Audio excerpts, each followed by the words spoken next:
നമസ്കാരം. ഇറാൻ സംഘർഷം തുടരുന്ന സാഹചര്യത്തിൽ ചെങ്കടലിൽ വിന്യസിച്ചിരുന്ന വിമാനവാഹിനി കപ്പലിന് തീപിടിച്ചു. ഇസ്രായേൽ തീരത്ത് നങ്കൂരമിട്ടിരുന്ന ഈ ഭീമൻ കപ്പലിലെ നാശനഷ്ടങ്ങളുടെ വ്യാപ്തിയോ തീപിടുത്തത്തിന്റെ കൃത്യമായ കാരണമോ ഇതുവരെ വെളിപ്പെടുത്തിയിട്ടില്ല. സംഭവത്തിന്റെ വിശദമായ അന്വേഷണം എന്തായാലും ആരംഭിച്ചിട്ടുണ്ട്. ഇറാന് മേൽ സമ്മർദ്ദം ശക്തമാക്കുന്നതിന്റെ ഭാഗമായാണ് ഫെബ്രുവരി 14-ന് പ്രസിഡന്റ് ഡൊണാൾഡ് ട്രംപ് ഈ കപ്പലിനെ പശ്ചിമേഷ്യയിലേക്ക് അയച്ചത്. USS എബ്രഹാം ലിങ്കന് പിന്നാലെ ജെറാൾഡ് ഫോർഡ് കൂടി എത്തിയതോടെ മേഖലയിൽ സൈനിക നീക്കങ്ങൾ കൂടുതൽ ശക്തമാക്കിയിരുന്നു.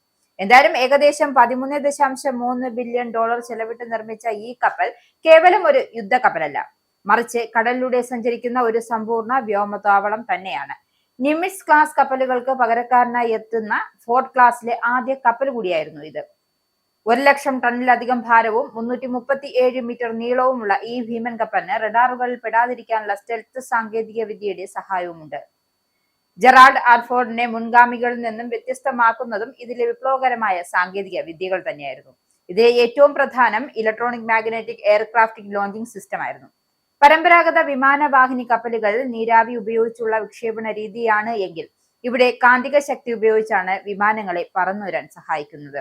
ഇത് വിമാനങ്ങളുടെ യന്ത്രഭാഗങ്ങൾക്ക് നൽകുന്ന ആഘാതം കുറയ്ക്കുകയും യുദ്ധവിമാനങ്ങളെ കൂടുതൽ വേഗത്തിലും കൃത്യതയിലും ആകാശത്തിലെത്തിക്കാൻ സഹായിക്കുകയും ചെയ്തിരുന്നു.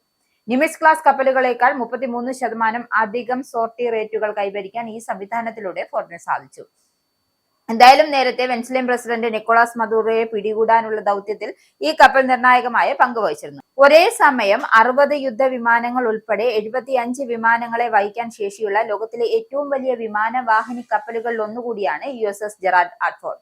തീപിടുത്തത്തിൽ 2 നാവികർക്ക് പരിക്കേൽക്കുകയും ഇവരുടെ പരിക്ക് ഗുരുതരമല്ല എന്നാണ് നിലവിൽ പുറത്തുവരുന്ന റിപ്പോർട്ട്. USS ജെറാൾഡ് ഫോർഡ് എന്ന കപ്പലിലെ പ്രധാന ലോണ്ടറി ഏരിയയിൽ നിന്നാണ് തീപിടുത്തമുണ്ടായത്.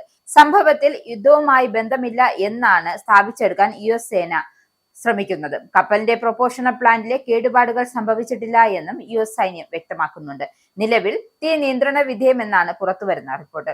ലോകത്തിലെ ഏറ്റവും വലുതും US-ന്റെ ഏറ്റവും പുതിയതുമായ കപ്പൽ കൂടിയായിരുന്നു USS ജെറാൾഡ് ഫോർഡ്. ഫോർഡും അതിന്റെ 3 അകമ്പടി കപ്പലുകളും കഴിഞ്ഞയാഴ്ചയാണ് സൂയസ് കനാലിൽ കടന്ന് ചെങ്കടലിലെത്തിയത്.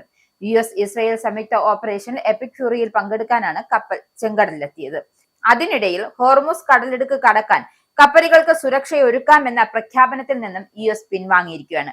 കടലിടുക്കിലൂടെ എണ്ണ ടാങ്കറുകൾക്ക് അകമ്പടി നൽകാൻ നാവികസേന സജ്ജമല്ല എന്നാണ് ഊർജ്ജ സെക്രട്ടറി വ്യക്തമാക്കിയിരിക്കുന്നത്.